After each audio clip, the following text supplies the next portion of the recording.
Newly stocked on the shelves is box number 512 with your hosts Aeon and the Lioness, Black, trans women, and excellent. and defying all life expectations. The show begins Now.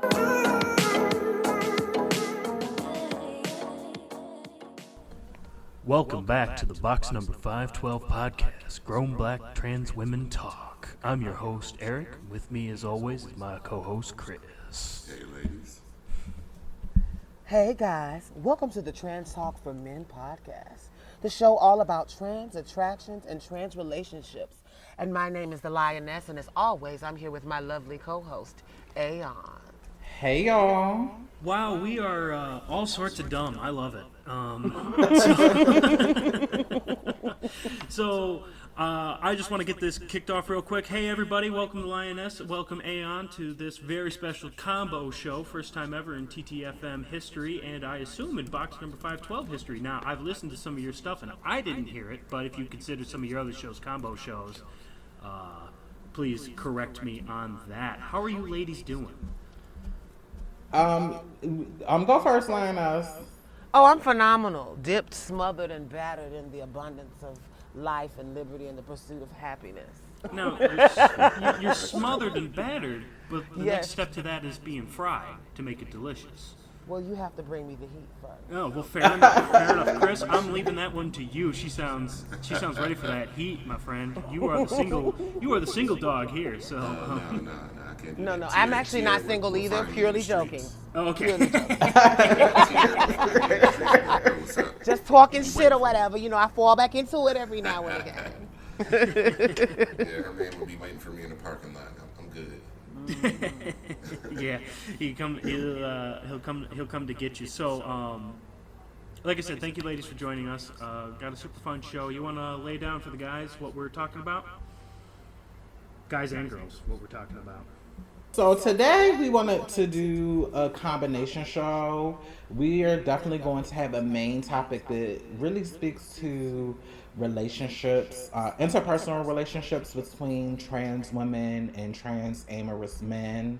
We're definitely going to talk about transactional interactions in those types of relationships and how one can evolve from transactional interactions to more of equitable interactions, especially for trans-amorous men who are interested in pursuing trans women for serious, healthy, long-term relationships. So we're really going to take the time to really unpack what does a transactional interaction mean?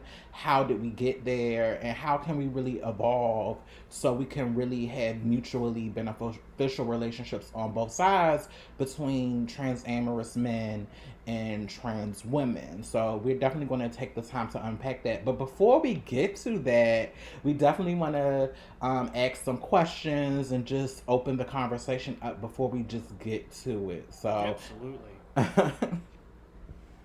So have at it, ladies. Let's open it up. Let's get those questions rolling. I wanna hear what you guys got for us. Well, actually, you guys are supposed to start off with the first light question. Oh, I'm sorry. I misread the script. Chris, don't do that to me. Don't make me misread the script. I'm blaming it on you, man. So, Chris, lay it on them. Let's give them their question. All right, so this is something we ask all the guests that visit the Trans Talk for Men podcast. Ladies, if there was a movie made about you, who would you select to play you? Well, this is Aeon. I guess I will answer this first. I'm gonna be honest. I really don't think there is somebody that could play me. I don't say that to be facetious or anything like that, but I just don't, because my identity is so much a part of my story, how I move through the world as a larger, dark-skinned Black trans woman. I really don't think that talent is there yet. But if we had to if we had to pick somebody, and I think the person I'm going to pick is controversial or would be controversial for me, but I think they could fully represent the complexity and nuance of my story. I would have to pick Alex Newell. Um, though I don't know if Alex identifies as trans. Alex is definitely gender non-conforming, but Alex can sing. Alex is heavyset. Alex is dark skinned, and I really feel like as an actor, Alex is somebody that could really speak to my narrative and really embody what I represent in this life. So and I know it's a controversial choice because it's like, well, what is Alex's gender? What is that? But for me, it's really important that I don't get Nina Simone, and I really get somebody that really can capture the true essence of what. I'm sorry, girl. I don't want. I just watched something on that Nina Simone biopic, and it's just like, girl, I don't want that to be me. I just don't want that to be me, Miss Thing. I don't. Said, didn't it make you itch? It made me itch too.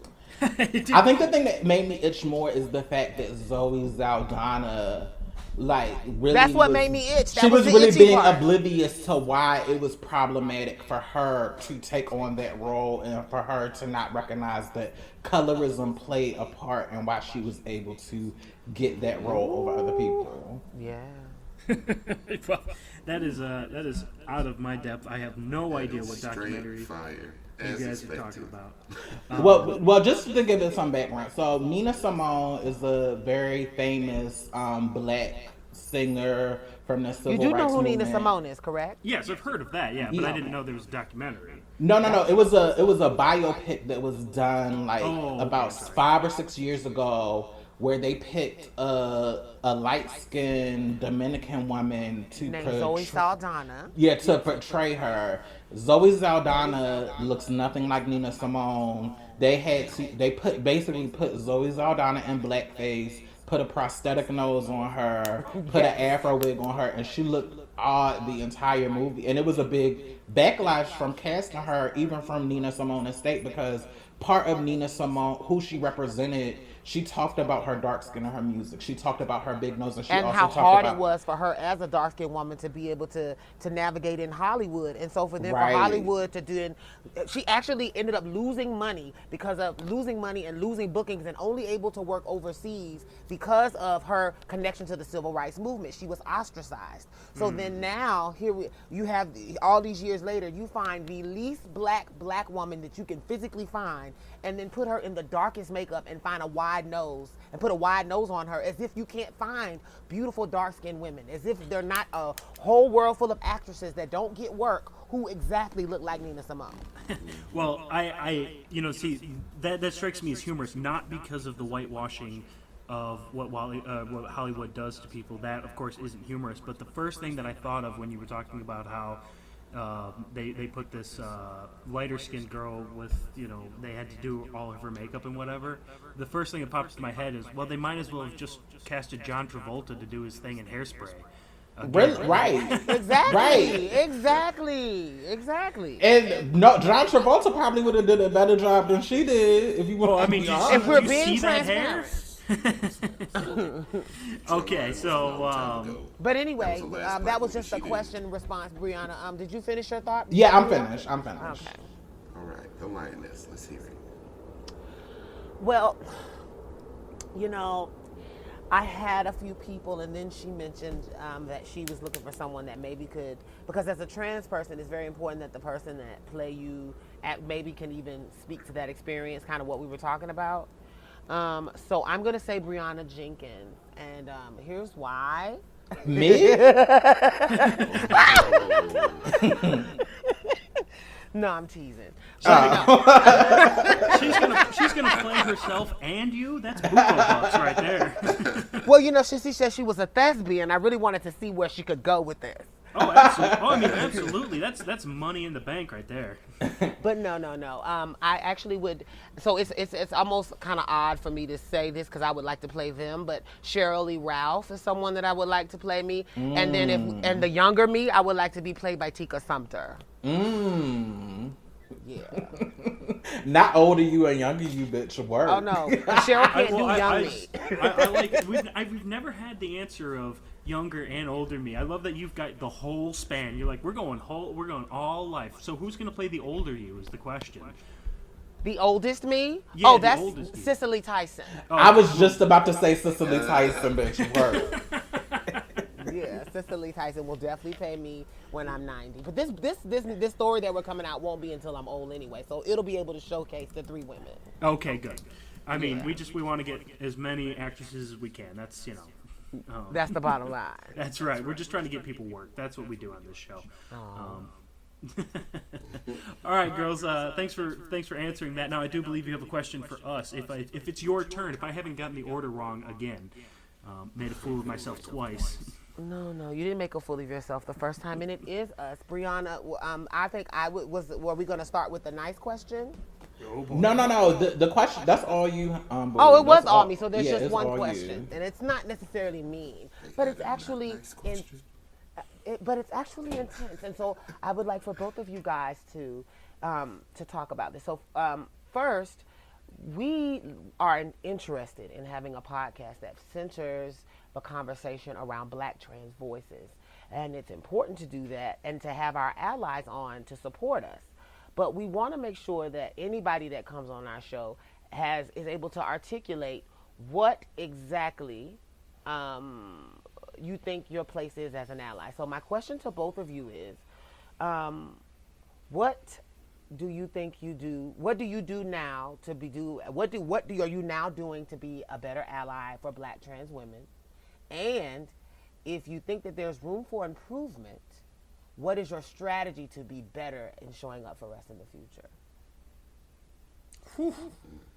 That is a deep question, Chris. If you don't mind, I'll field this one right quick. Go for it, man.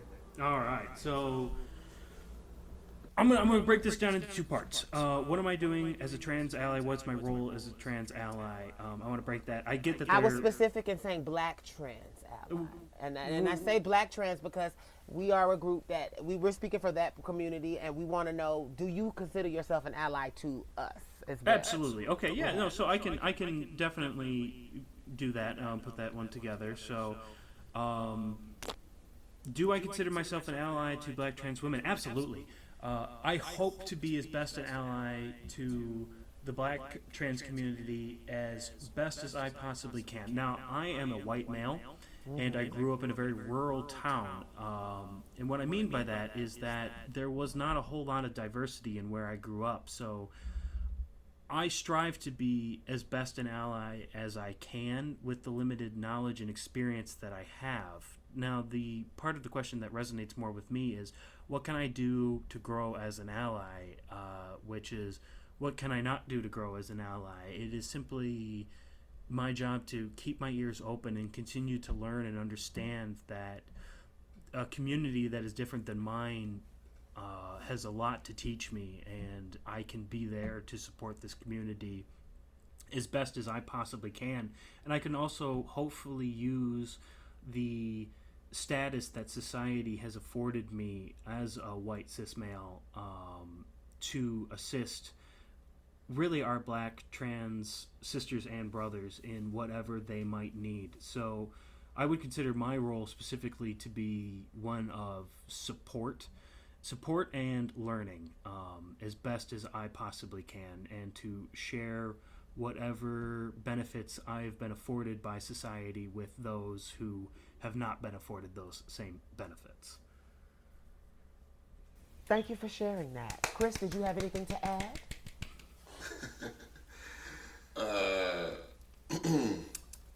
I would say, well, I mean, I would call myself an ally. Just being a Black man that is attracted to trans women. And, Wait, Chris, you're Black? I know. Who knew? It's a revelation. So I would say I'm always looking for more. I'm always looking for new ways to be an advocate and get the message out there and help normalize relationships between cis men and Black trans women.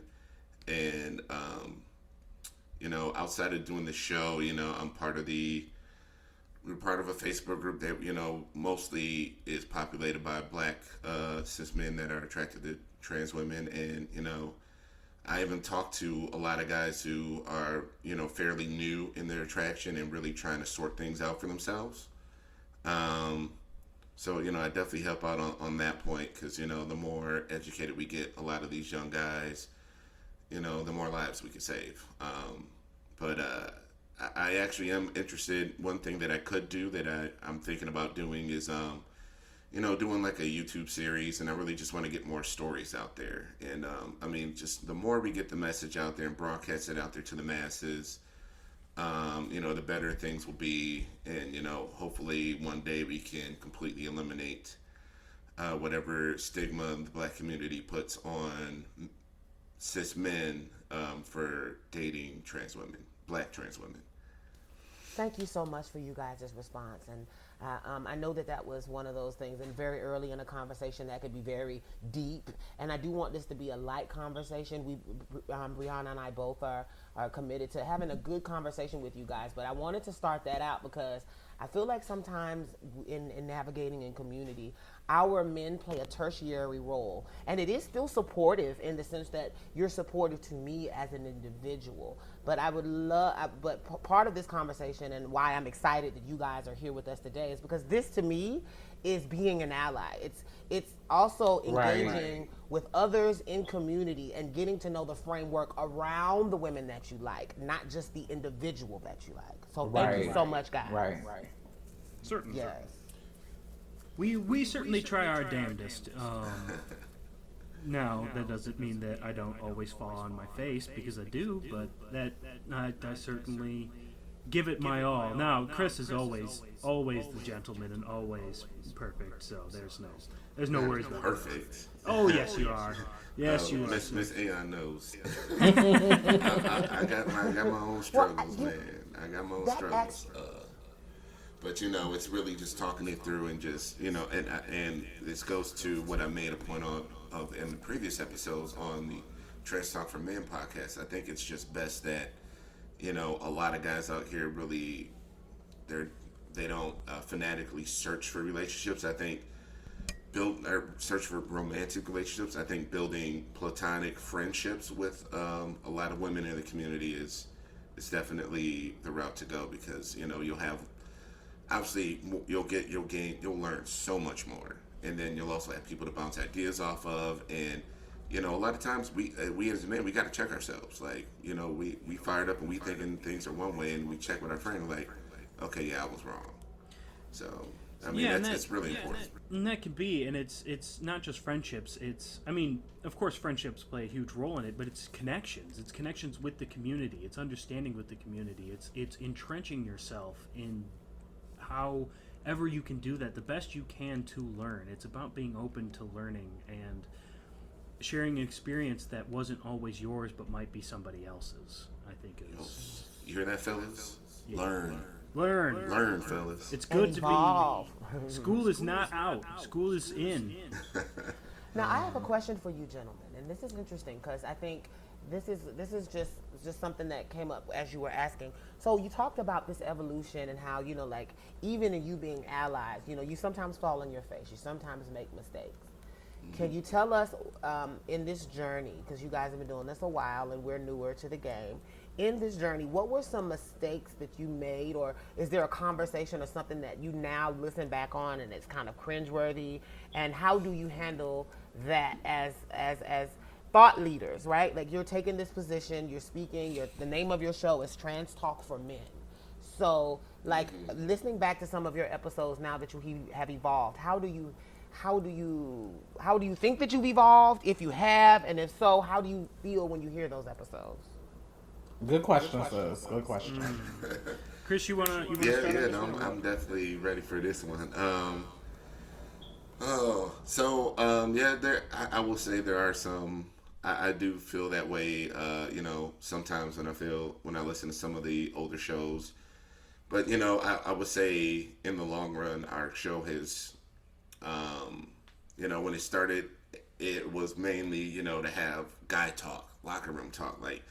however we talk, while in private, we want to just be out there, be live, and be ourselves, and fuck everybody else's judgment, whatever else. And we really came to realize that doing this show, we're a part of a community, and we had to be a lot more respectful and attentive to the community itself.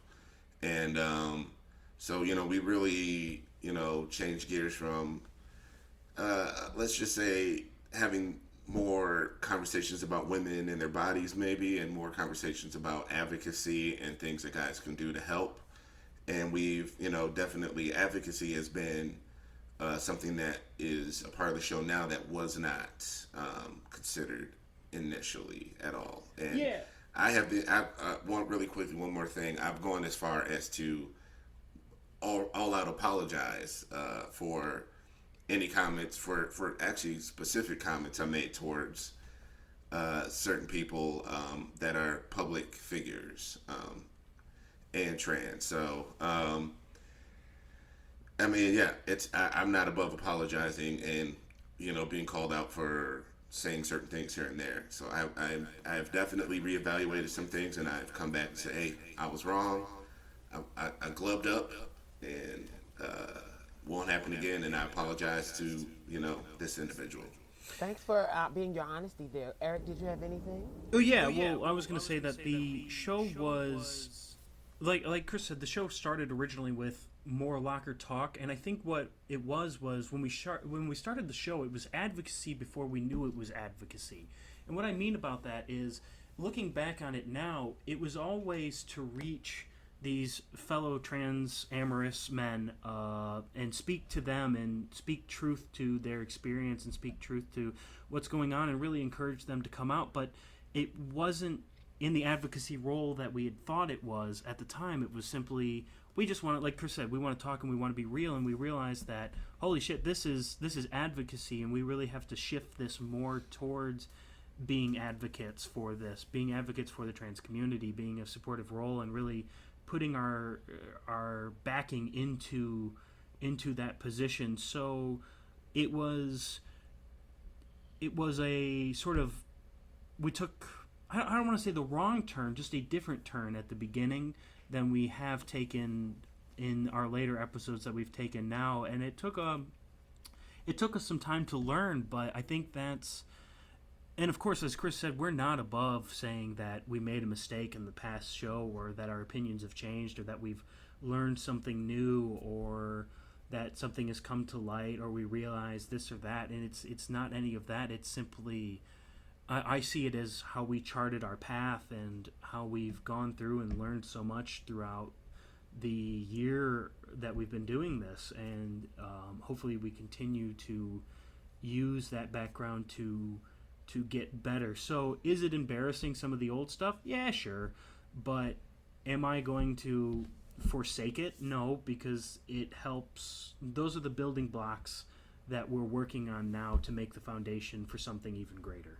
And I think a lot of our older topics are still very valid talking points. We talked about chasers, and Certainly talked about, just the stuff we were seeing on Twitter, chicks being size queens, and we're like, okay, well, we got regular size ones. Like, you're going to dump us to the side because we're not packing a 10-incher? Like, my dick is average. And let me also say, guys are size kings too. Oh, there are other, absolutely guys that are size kings. Let's talk about it. If you want, we could talk about that. I don't care. But there are definitely guys that are size kings. But when we focused on it, of course, being a show for men, we were specifically talking about, why did the women say, oh, you need this or that? And we took it from that perspective. But that's not to say that.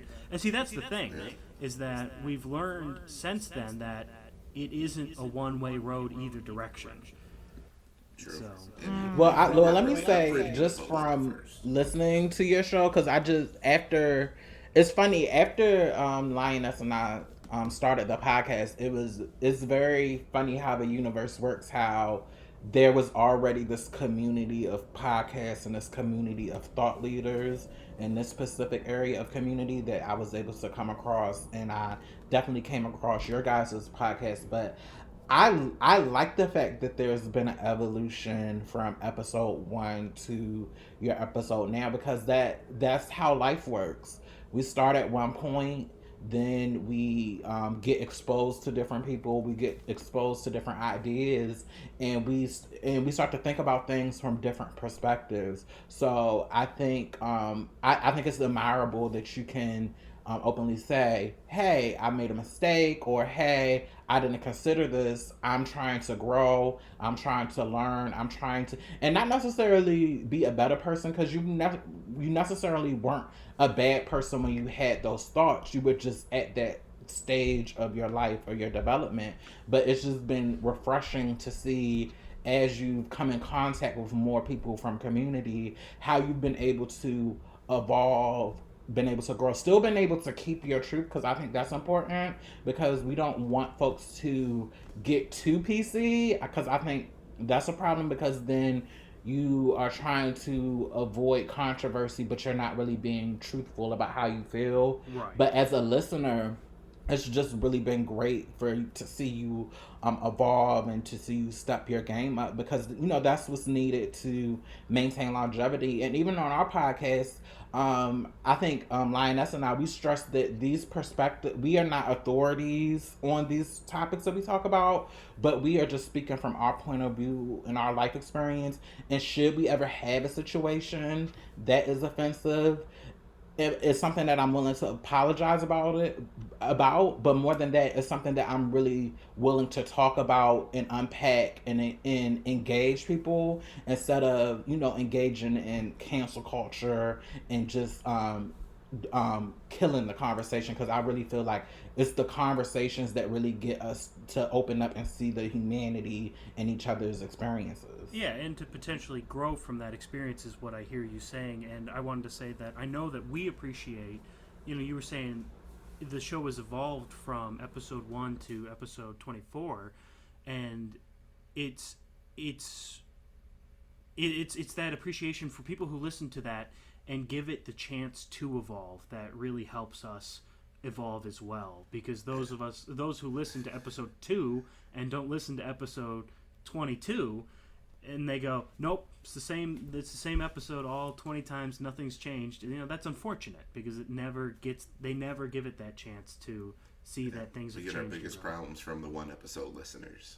Yeah, those are the ones that are in our inbox. Like, those are definitely our biggest trouble. And I imagine you girls have that same issue where it's like, hey, you said this on this one episode.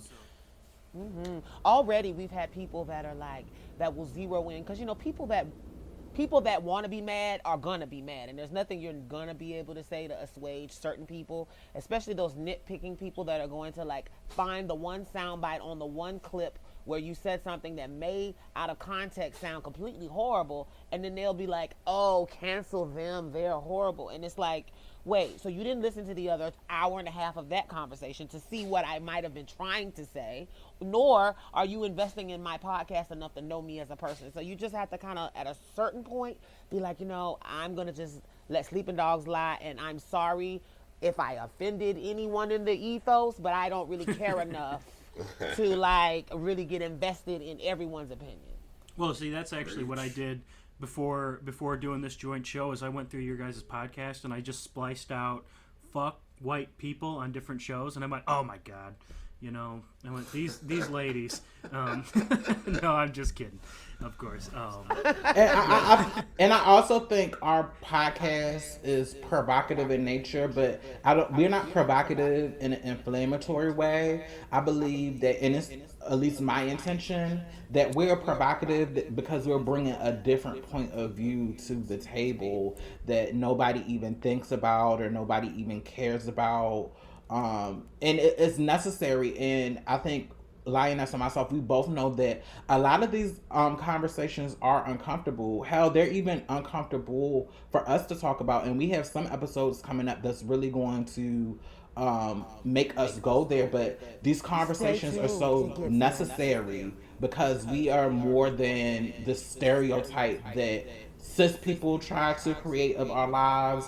And we're more than a stereotype that certain trans folks in power that subscribe to cisness try to promote of who we are. So we definitely know our lane, and we stand full in it, because we know our end goal is to bring deeper conversations to the forefront, particularly concerning the lives of Black trans women who I are hear, aging and thriving. I hear that. I mean, I think one of the best reactions you can get is a person sitting there and listening and going, "Huh." You know, I think that is a perfect encapsulation of a reaction. Someone who is it's hit them upside the head and they go, "Huh, I never thought of that." So, you know. But All right. Well, we are at the 30-minute mark here. So, what I want to do, sorry, I'm gonna lull us right into our topic by continuing the conversation from the last episode of the Trans Talk for Men podcast. On our last episode, we were talking about trans-amorous men who are sex work clients. And the question was, can any of these guys ever be taken seriously in the community as advocates for trans women if they are paying for sex with trans women? So we had a really great conversation about this, and I really wanted to bring you ladies in on this to get your perspective, because we were definitely missing the woman's point of view on this. yeah. I'm excited. Yeah, so let's talk about just to reiterate what Chris said. Let's talk about guys named John. That's what it is, right? Essentially. So, yeah, ladies, definitely take it away. Lioness, you start first, sis. Oh, you're being very gracious to me this podcast, girl. So, I think that Brianna and I are going to have possibly different perspectives on that, and that's exciting because even as Black trans women, we got to understand, and we want the world to understand that we are unique and diverse in our perspectives because we're all as unique as snowflakes. So, I feel that you can. I believe wholeheartedly in the support of the men that are actually doing sex work the right way. Meaning, there are women in our community that for their own personal choices, which is no one else's business, have decided to engage in sex work. And sex work requires that there be a man named John. Me just keeping it transparent. I love it. And this man named John is engaging in what is considered commerce in my mind. And so as long as you engage in the rules of commerce in a way that is responsible, healthy, and safe for all that are involved, I think that they are exceptional helps to community. I know many, many trans people that is the strategy that allowed them to be the beautiful creatures that they are today. And they do not regret 1 second of having had that experience. Now, that being said, do all the men named John behave appropriately? No. And so I do believe that while men do contribute to the economy of our community and that they are assets, and the ones that do it right, the ones that treat us like human beings, the ones that have their money on time up front, the ones that aren't making it an issue for us for our safety, for us to do what we do, those men should be applauded, and those men are assets to community, and I don't think that they have to do more. But there are men that are engaging with community and they're doing it in an improper way. They may be putting trans women in situations where they're not being honest about their background and what's going on. So now this woman is involved in a scandal. They may be doing things that make it violent towards her or making her feel threatened, and that's not cool. They may be fucking coming up short, and that's never okay. So I see that men do have a responsibility, but I don't think for the men that are doing it right, I don't think you have to do much more. For the men that are doing it wrong, I think you are a blight on our community, and I think that a lot of girls are in very dangerous situations, oftentimes for men who refuse to just engage in just being the golden rule, doing unto others as you would have them do unto you. Now, I do think that it would be nice, and this is why I say it's not something that I think is required of the men that engage with us who do it the right way. It would be nice if they also didn't stigmatize it, if they also voted in our interest, if they also weren't just fucking Republicans. You know what I'm saying? Like, it would be nice if they weren't, That part. voting That part, against our sis. interest in life. It would be nice if they weren't voting against our interest in life and really like making it hard while still paying us for sex. That would be nice if you weren't a fucking asshole about it. But I don't think just the average guy engaging with trans women, if he's doing it the right way and they have an agreement between two adults and he's meeting every part of that, I don't think that he's doing anything wrong. And that's my opinion. So he can be like out there. So you wouldn't have a problem with this guy being at the March on DC or even speaking up at a round That would be table or fucking whatever. amazing if he would do that. That would be fucking Interesting. amazing, but Okay. I don't want to put that responsibility on them to have to do it.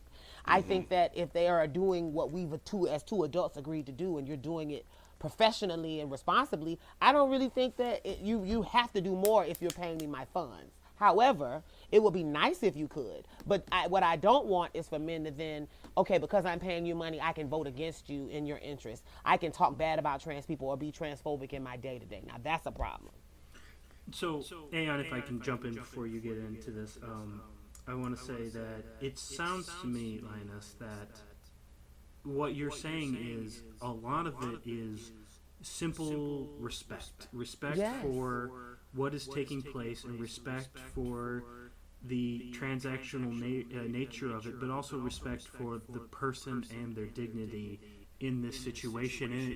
And it sounds like it goes well beyond the bedroom transaction. And you're saying that it doesn't have to go visibly beyond the bedroom transaction, but it has to go on emotionally and spiritually beyond that bedroom transaction, in that you should vote in our interest, you should vote in our favor, you should vote to keep this thing that you clearly enjoy in a healthy state.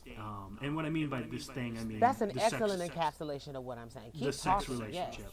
Yes. Yeah, that's just. I'm not trying to talk over or rewrite what you were saying, but what strikes me about it is I hear over and over respect. Mm-hmm. So. No, that was excellent. Thank you so much. You actually, it feels good to share something and then for somebody to immediately repeat back what you said, and you immediately, and you got everything that I was trying to say out of it. So thank you. And let me jump in, sis. I don't think we have different opinions on this issue. Yes, you do. No. Yes, you I feel like we are two sides of the same coin. Because my position is also about the intent of the person's allyship. Let me start by saying I am pro sex worker. I feel like it should be decriminalized and legalized. I don't feel like that sex work should be regulated because the government, I just don't feel like government has a place in it. And if government gets involved, then all of the isms and phobias then comes into the regulation of sex work. So I'm definitely pro decriminalization, pro legalization of sex work. But I think that somebody that engages with women in a sex work nature can be an ally.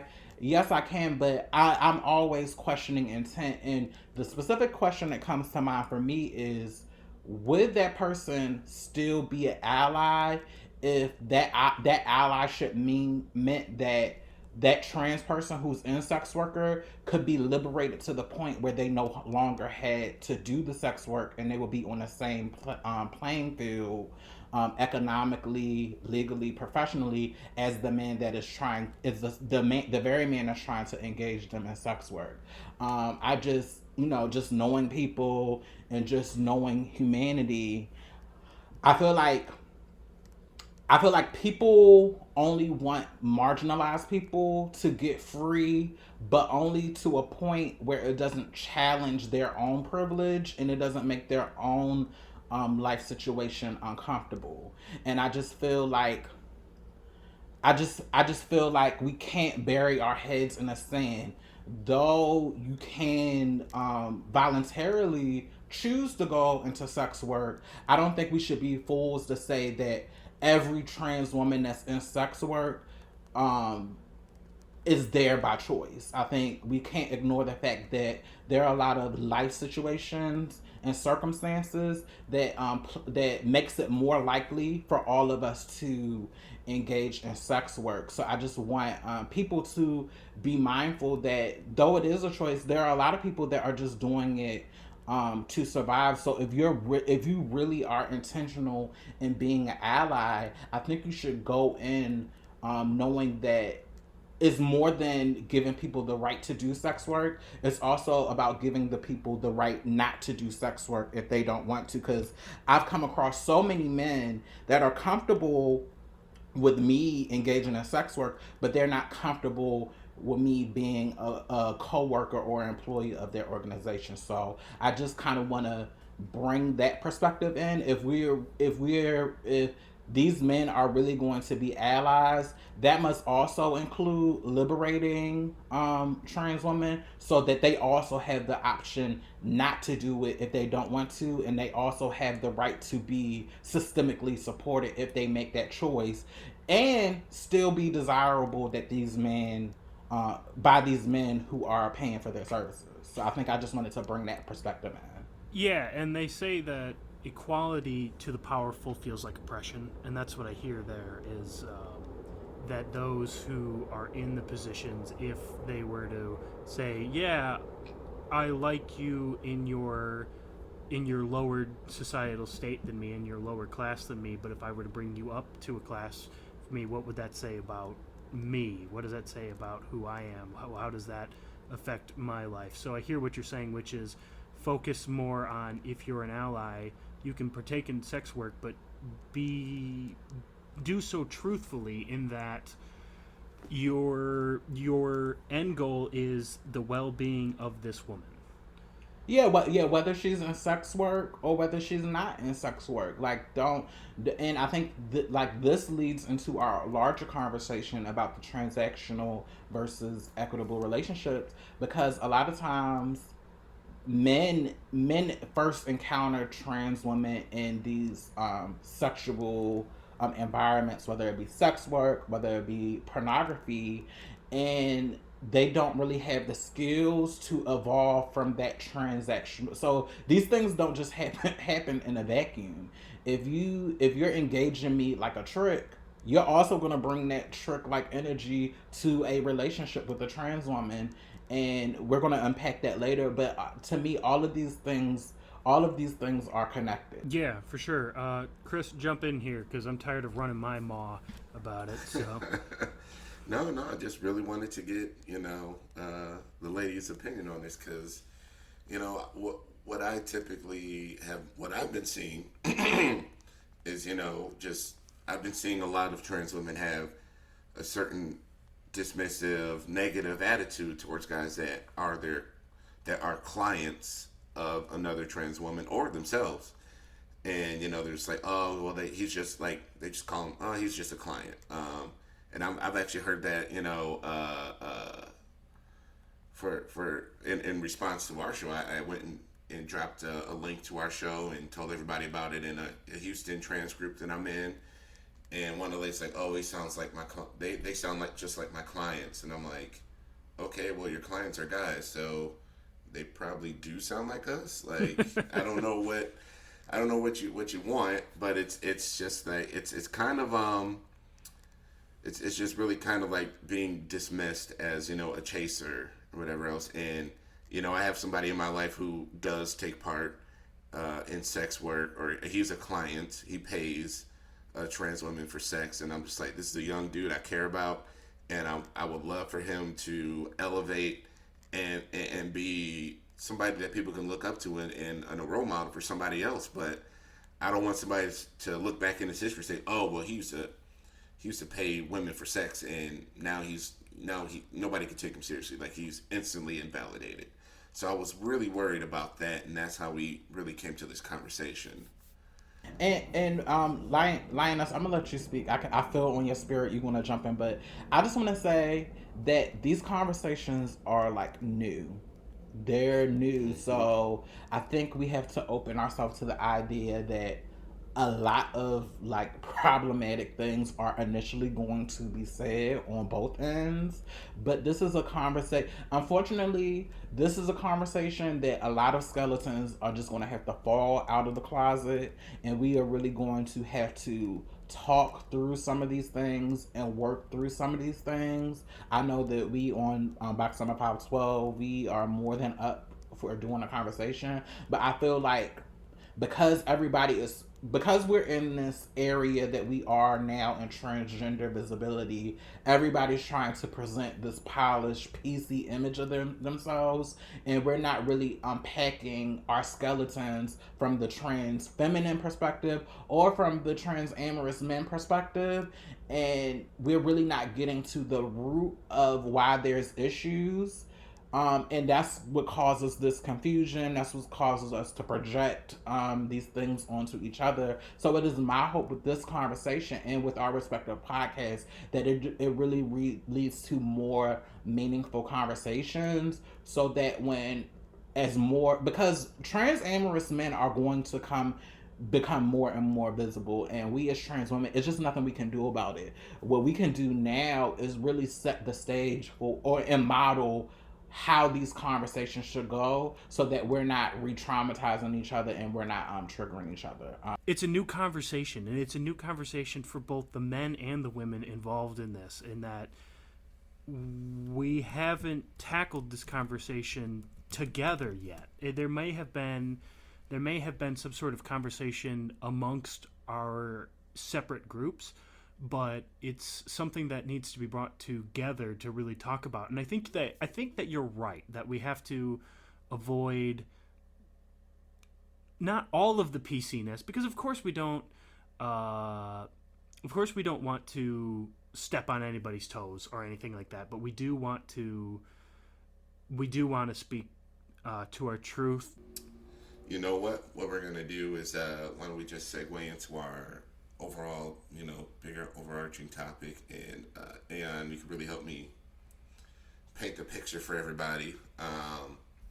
I got my brushes. The topic really is, just evolving relationships, from transactional partnerships to equitable partnerships, involving trans-amorous men and trans women or trans femmes.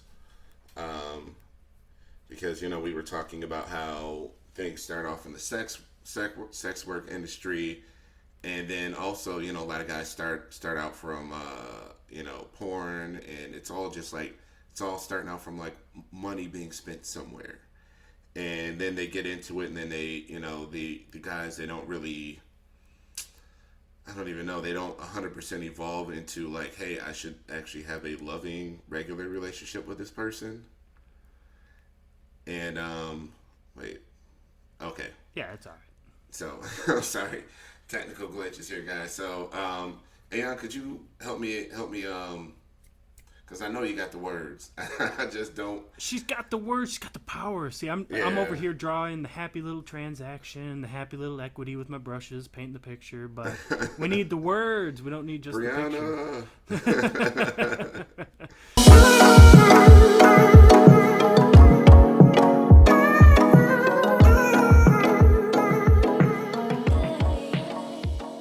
We wanted to have this conversation because now we're in a time where there is a pool of trans amorous men who are willing to openly date trans women, who are being public and visible with their trans attractions, and they're at the point where they are ready to possibly be in relationships.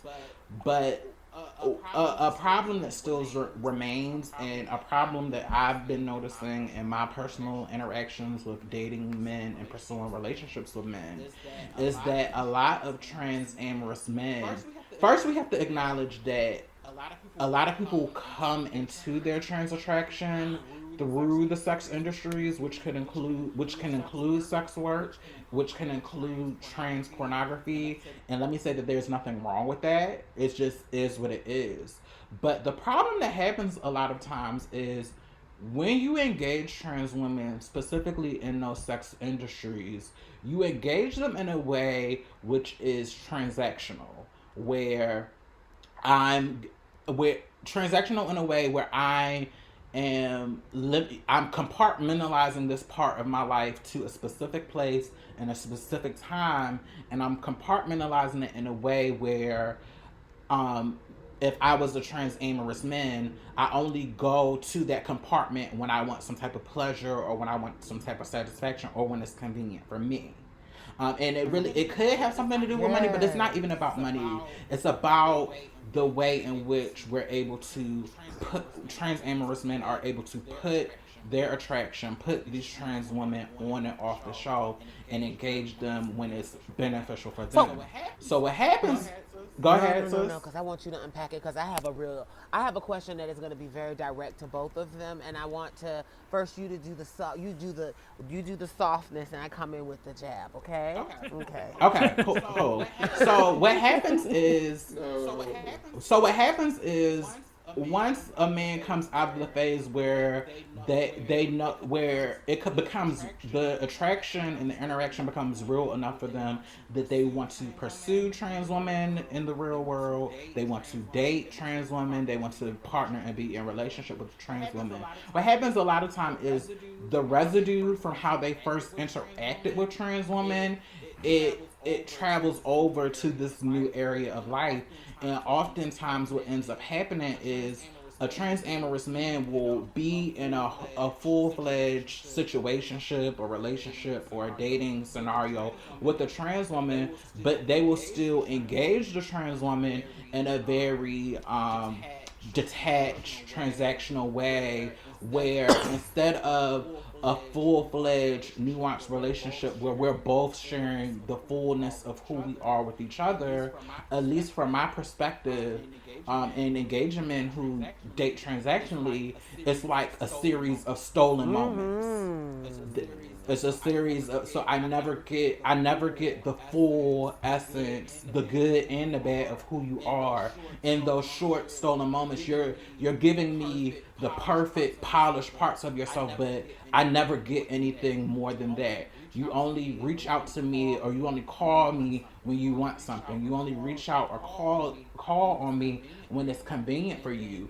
And then you step away with no rhyme or reason, and then you pop back up and you act as if my life is supposed to freeze and everything is supposed to be the same, and I'm not supposed to have any negative feelings about you abandoning me. And what the solution of this conversation is getting men to recognize that they are engaging in a transactional way with trans femmes or trans folks, how problematic that is, and how if the goal for trans amorous men is to be in long-term full-fledged relationships with trans women in particular, that it requires a level of accountability where these men are evolving from how they used to engage with trans women into more equitable behaviors, so that they are coming to relationships ready to share and reveal full parts of themselves to their partners. Because a lot of times, trans women, we are overextending ourselves to these men and getting nothing in return. So I'm gonna turn it over to you. Yes, and so that was a wonderful. Thank you, sis, for really kind of encapsulating the intention behind this conversation and really what we've observed in our own personal experience with the transactional way in which some of the men we engage still treat us even after they say they want to date us. I would like to now bounce it to you fellas with this thought. So I have an hypothesis, and my hypothesis is that because a lot of men have had to really, as a strategy of survival, compartmentalize their engagement with us, whether it be not necessarily even out of shame, but just out of like, we're not the most open, we're not the most easy community to reach, so you're going to have to be specific in the way you reach out to us, and that can lead to you inadvertently compartmentalizing that relationship. And my hypothesis is that there is a learning curve that has to happen for men to transition from engaging with a community that was maybe just a part of their life, right, to now being with an individual and this being a whole person, and being forced to not just love her, the individual, but then integrate her into your life, and then you being integrated into her world as well. Kind of like how, if y'all watch the show Pose, how the guy went to the club with her that one night, and he couldn't handle that life. Yep.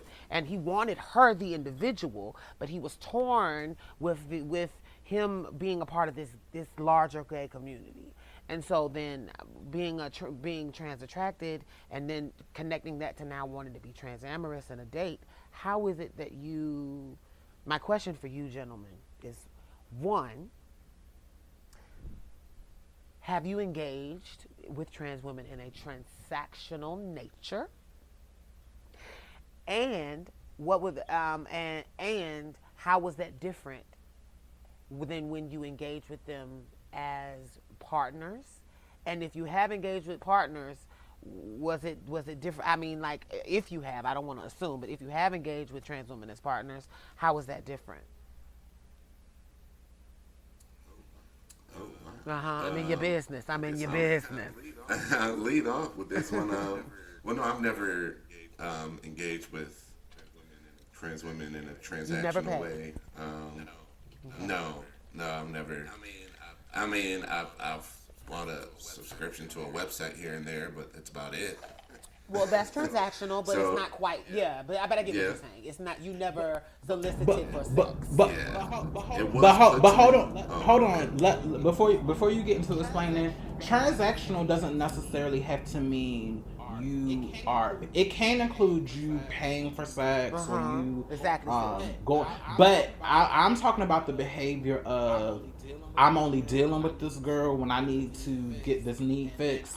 And then I'm ignoring her and I'm ghosting her. Right, so it can be transactional as if, like, I go on Tinder or I go on Facebook or I'm a part of these Facebook groups or I'm just engaging with the girls on BGC or Black Planet or whatever it was back in the day. And it wasn't necessarily a part of your day-to-day life, but you were still engaging and having conversation and maybe even meeting up for sex with women that wasn't a part. Because transactional means, when I said, what Brianna's saying, they're not you had no intention on melding that person into your life at all. So yeah, I'm fortunate enough to have never had that experience, because I guess by the time I actually started dating trans women and all that kind of stuff and forming relationships, I was already at a point where I wanted this to be my life overall. You were always dating with intent. Yeah, I mean, ain't nobody I'm not out here to waste nobody's time. Ain't nobody getting no younger out here. And I'm not gonna waste my time either. And it's just, no, I've never only went to trans women to get a need met, and then ghost. It's always just been full on public relationships. Because you've never had a one night stand. That, my family knows about, and no, I've never had a one night stand with the trans woman. All my interactions with trans women, in terms of romantic, have been all relationship based. So I've never had a one night stand or anything like that. I'm not gonna say I didn't try, because I'm a man. So I mean, I used to work at a nightclub, and but it isn't like I was gunning for it. A lot of the times I really saw myself as an ally and a guardian for a lot of the trans women that would come into the club, because I would definitely take their side on a lot of issues, and all the trans women that came into the club. And this was a massive club. We packed like 2,000 people in there. And it's like, they knew if they had a problem. People, where? That's my kind of joint. Where's that? It was a nightclub called Temple in Denver. It was a Vegas style nightclub. I mean, we had a security staff of maybe 35 people, but they all knew. I made all the trans women that came through there. I made sure that they knew that they could always come to me if they had any problems. But in terms of my relationships, like romantically, I've never had that. Like, oh, I'm gonna hit this one jump off real quick, and it's 3 a.m. Let me see if this girl's still up. Never had that experience yet. Eric? Yeah. So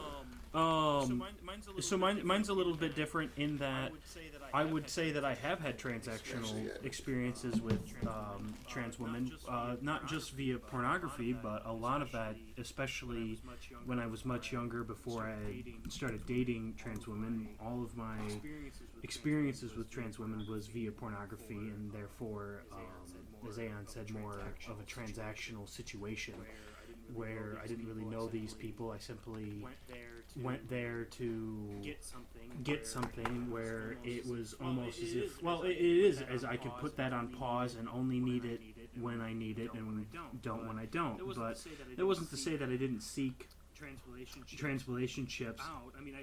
I mean, I didn't for a long time. I denied that I was attracted to trans women for years because it was devastating to me personally, and affected a lot of my mental health, and that is based in a lot of things of toxic masculinity and expectations for what it means to be a man, and that's a somewhat of a different story, but relates to that. So I've had transactional relationships in that way, and I've also, this one's interesting enough, in the same vein as Chris,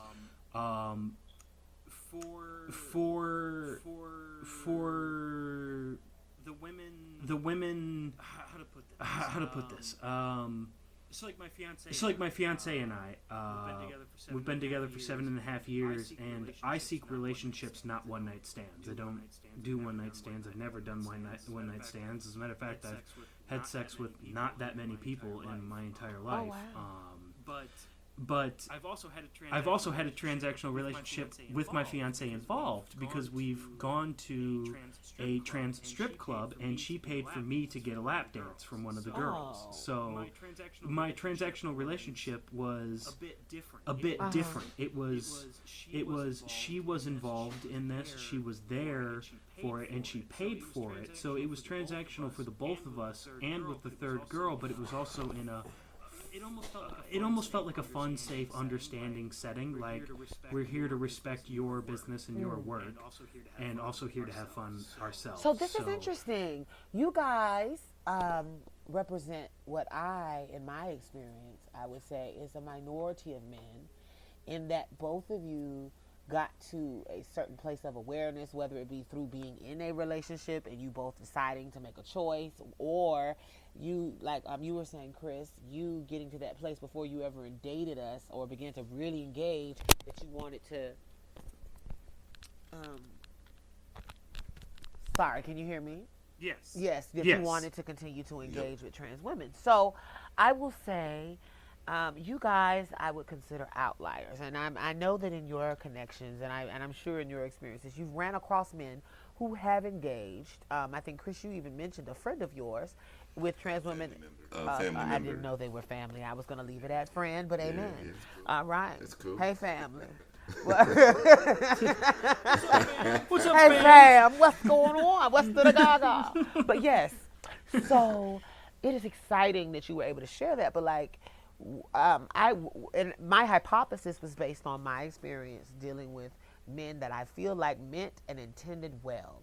Like, they decided, I want to date you. I like you as a person. And we actually entered into a relationship. And the relationship is going great and things are good. But after the initial excitement of, oh shit, I'm finally with this trans woman that I always wanted to date, they would eventually I would feel a kind of a pulling away happen. And it would almost begin to be like, they would hit me up when they wanted to have that experience, when they wanted to be with me as a person. But but after the initial excitement and the text flurry and the staying up all night, a lot of people have not really thought about what it would be like to, I guess, merge your life with someone that may not even have a life that is similar to yours. Like, you can be attracted to something physically and it not necessarily be something that will work for you in your life if you're not ready to really make huge sacrifices, or if you're not in the position to be able to just, if need be, walk away from people. So if you're in a situation where you're not there, I feel like I've dated men and I felt like loved me as a person, but were not there as a man to be able to fully embrace what it would mean to be with me. And so my hypothesis was kind of based in men that kind of are used to dealing with women in a transactional nature, and then are getting to the place where, hey, I like these people. I like this. This is me. But they haven't yet been able to really walk through, oh shit, now what? You know what I mean? So And and sis, let me come on to that because I'm being triggered right now. Not only are they not willing to do it, but because you are a trans woman and you quote unquote represent these things, you should just be and comfortable staying there with grateful. them and taking the You should be scraps. grateful that Like you somebody should wants to be with be you in public.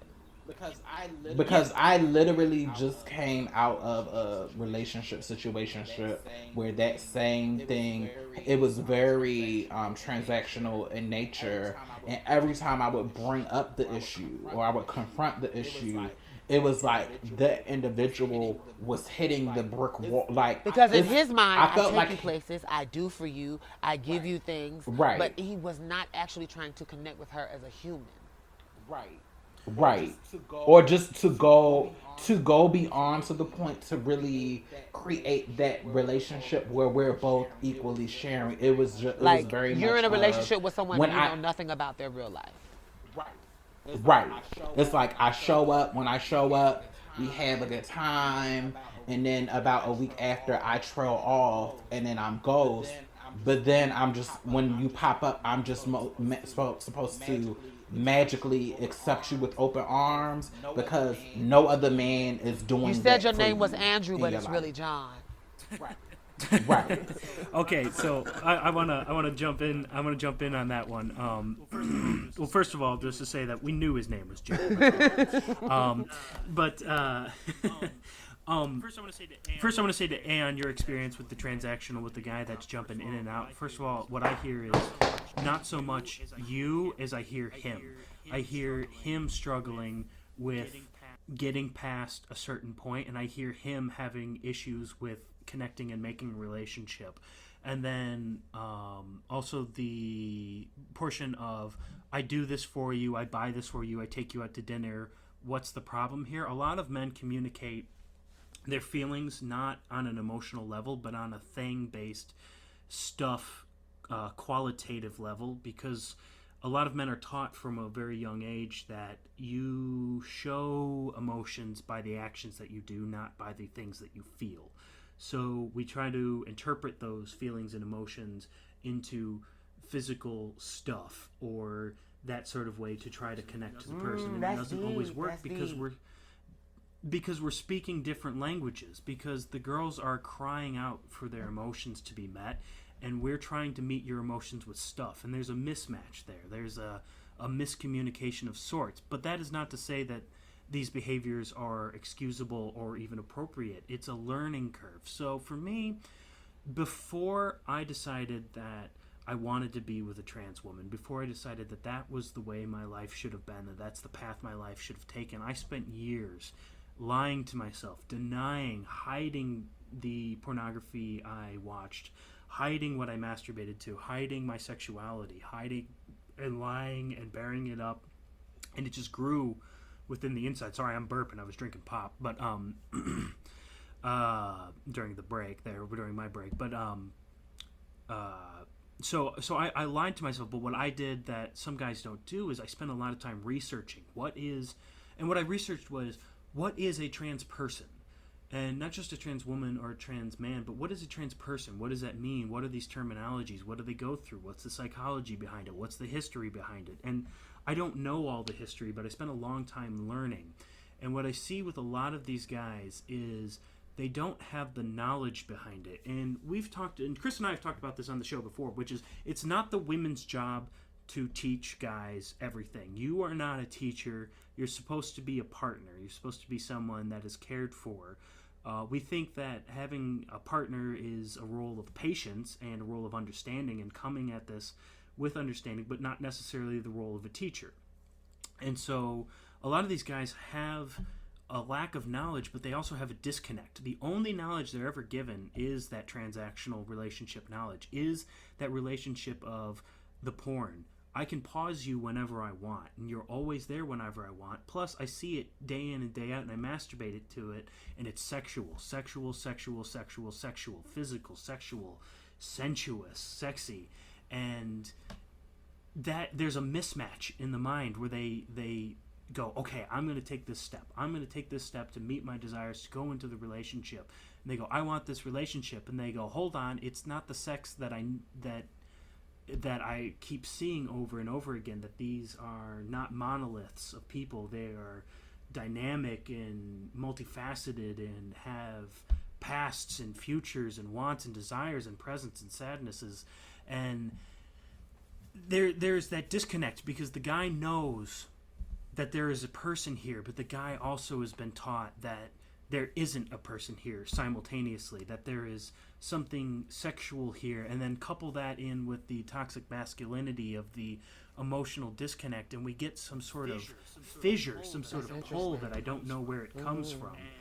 And I don't think it's acceptable, but I think it needs to be tackled together with everybody, because that's what I see. Is I see a fissure somewhere in between there, where they go, well, hold on, everything up until this day, this very moment, has been a transactional relationship, has been around my schedule, and it's not that I'm incapable of making it to your schedule, or learning about you, or knowing about you, or caring about you. It's I don't know how yet. And that's not to say that there aren't people who are out there simply to say, nope, I just want to fuck, that's it, I don't give a shit. Of course there are bad people. But a lot of these guys come in dumb as shit. And we get comments all the time. They do. Where we get comments all the time where these guys go, oh man, I want expletive, dick in butt. And I'm like, well, I hear you, but that's not the way to go about it. What you're going to do is you're going to immediately fail. And then when they fail that way, they go, well, why the fuck? They go, why did they fail? I tried, and you tried the wrong way. You tried, to put it, if I may, from a white person to a black person, to put it in this perspective, it's as if though I rolled up in the ghetto, and I had like big gold chains on, and a grill in my teeth, and a sideways cap, and I went, yo, what's up? I might get myself murdered. And it's like, well, hold on, I was trying. It's like, yeah, but you did it insensitively. Got it. You did it without knowledge. You did it without knowing. Got it. You did it without a cultural awareness to the way in which you should show up respectfully. Right, and it's that maybe my intention was genuine in that I wasn't trying to be offensive, but you based everything on your knowledge on something that is stereotypical and offensive. And there's that disconnect of, I didn't know any better. That's what I have seen. That's what I was that's what I was told.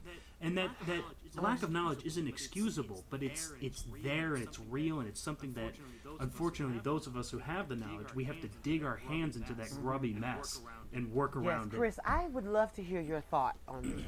Nobody wants to hear Chris. Everybody hates Chris. Yeah.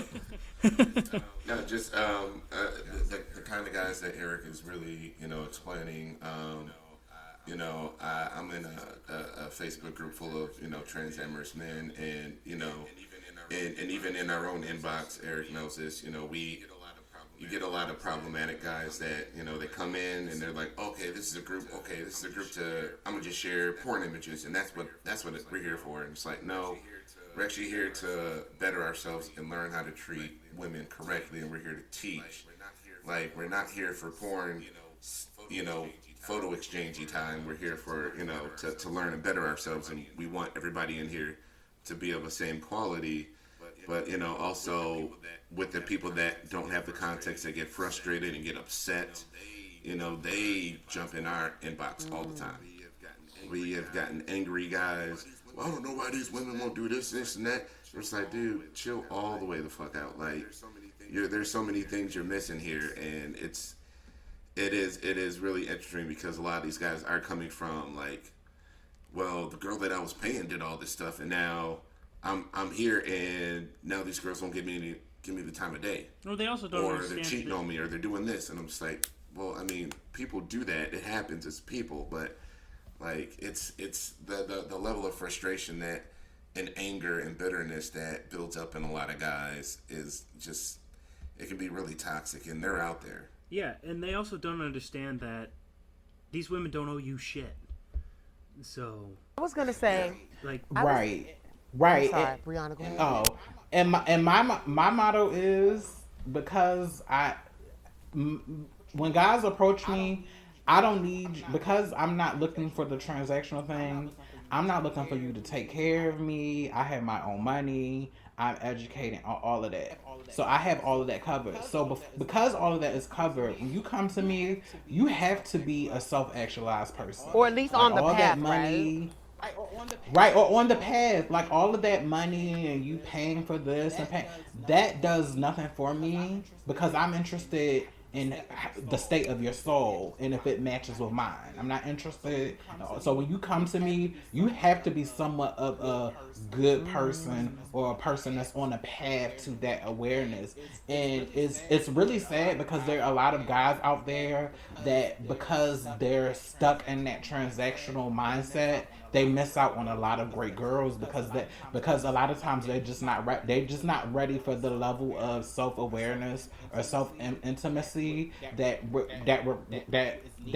is needed in order for them to have a good relationship with trans women because we're more than just the physical. We are human beings with souls.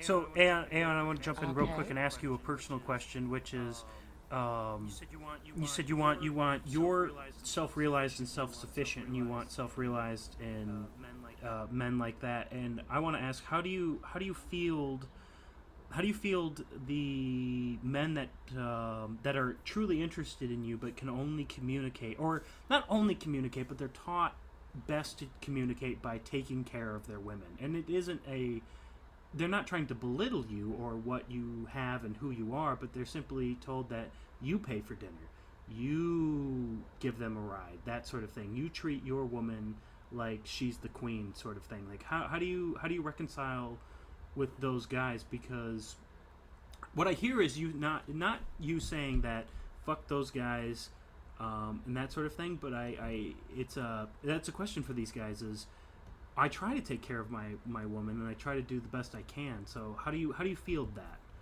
Well, to me, taking care of for a woman like me encompasses a lot of different. So if you want to help me pay my bills or do something like that, that's fine.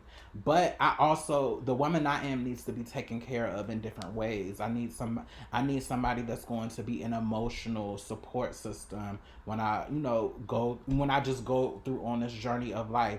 I need somebody that helps make my life easier just by listening to me, doing like, so for me, if somebody wants to do the regular stuff, that's fine, but that's not going to be the fullness of what's going to keep me interested. Oh, and caring.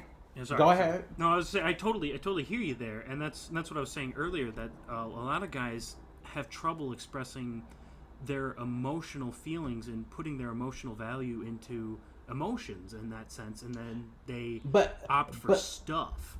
But and I understand that, but I know, and I'm not coming in as a perfect person. I would come with my own past, my own traumas that, with the grace of my spirituality and therapy that I'm able to work through and develop coping mechanisms through. Mm-hmm. If you want to get into a relationship, it is going to require some level of emotional intelligence or emotional intelligence and vulnerability for you to have this connection. So you could come in not knowing that, but for me, the type of relationship that I want to have, we're going to have to connect on some emotional level, or for me, it's just not going to work because just the nature of who I am.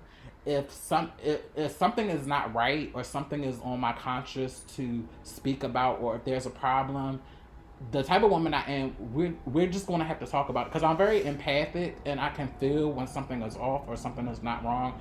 And if you're not the type of partner that is willing to open up and have those tough conversations when they need to be had, for me, that's not going to be the best relationship for me to be in. So So if you want to be with somebody like me, you have to at least be willing to evolve in your emotional awareness. So- And everybody is different. Everybody is not going to be the same. But if we're going to be in a relationship together, we should at least I would want somebody to feel comfortable enough to be vulnerable with me if they want to, be in a life with me. Yeah, so it's a once again it's a knowledge, learning, open to communication, and hearing what you have to say and how you feel and that sort of thing. So the guy has to.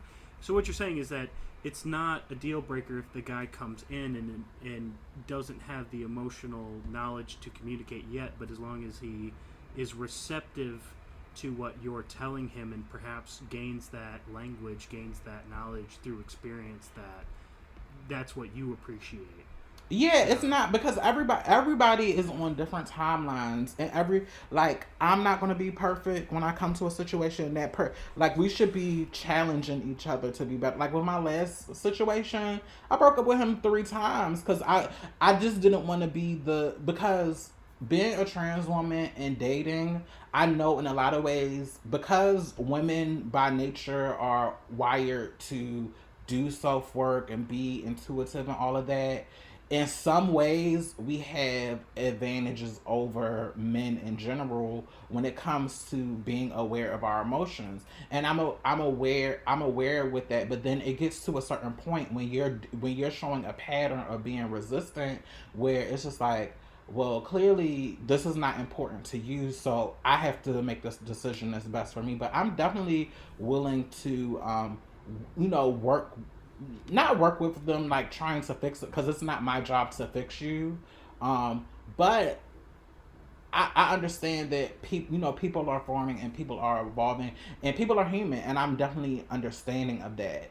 But it gets to a point where if something is not working for you, that you have to make the best decision for your peace and your sanity. Yeah, and I wasn't trying to single you out per se. It was just that I heard a learning and a story in there that we can really speak to all of our community through how you view things and how I'm coming at it. So that's why I asked about your personal experience. Speaking of stories. Now I come here to shake shit up now.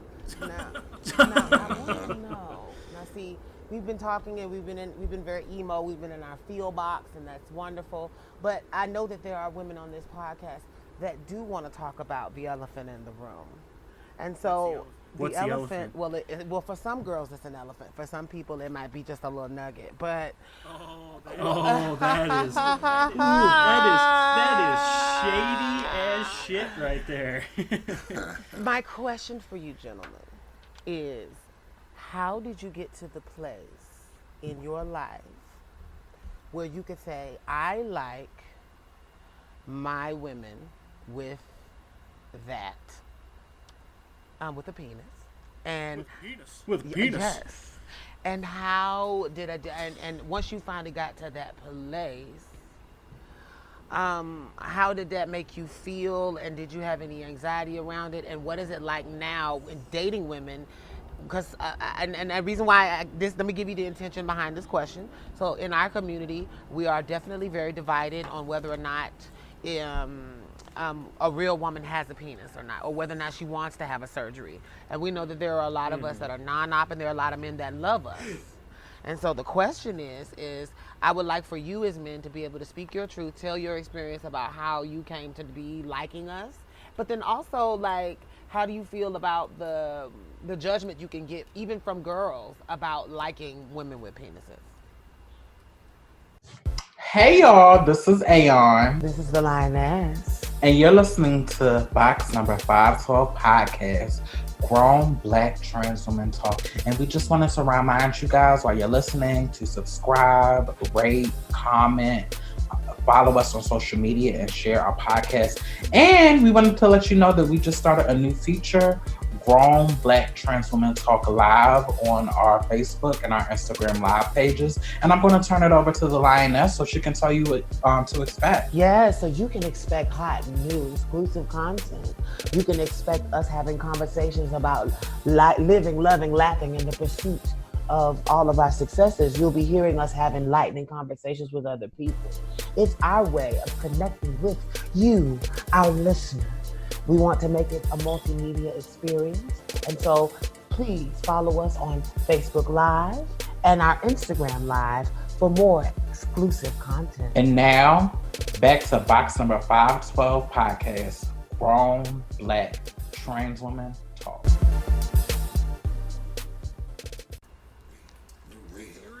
See, I told you I come in here real shaking shit up, you know. No, I'm gonna leave this one off, man.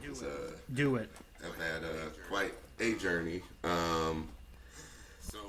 So when I first started dating trans women, I was very, very nervous, only because I knew what that entailed when it came to being a black man in America and being attracted to trans women. You know, the black community is very homophobic in large, mostly due to the influence of the black church. And, you know, that's a whole other thing. So, Preach, and Pastor. I'm from a very religious family. Yeah, I grew up 3 days a week in church. So very, very heavy Christian influence and with my family and all that.